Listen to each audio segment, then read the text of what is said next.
But on May 3, a couple of weeks later, Lincoln issued an executive order calling for 43,000 three-year volunteers for the Army, and also increasing the size of the regular Army and Navy by 40,000 men. Both of these actions were in apparent violation of the Constitution. If countries can specialize in certain goods, they can benefit from economies of scale and lower average cost. This is especially true in the industry with high fixed costs or that require a high level of investment.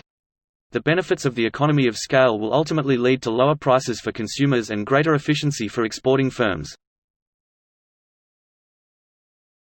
In spite of the spectacularly high quality of life for the vast majority of the people who live in the European Union, its inhabitants seem obsessed by the region's relative decline in the world. Slow economic growth rates and high unemployment have reinforced the impression that Europe is unhappy with today and unsure of tomorrow. The latest scientific evidence on the nature and strength of the links between diet and chronic diseases is examined and discussed in detail in the following sections of this report. This section gives an overall view of the current situation and trends in chronic diseases at the global level. The current measure has remained virtually unchanged over the past 30 years.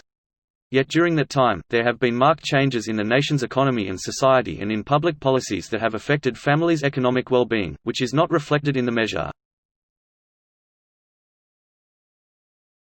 It was found that while many companies express interest in Jacobson's use case approach, actual scenario usage often falls outside what is described in textbooks and standard methodologies. Users therefore face significant scenario management problems not yet addressed adequately in theory or practice, and are demanding solutions to these problems. Australia has one of the world's most important mining industries. It is a major exporter of coal, iron ore, gold and copper and is self-sufficient in all minerals bar petroleum.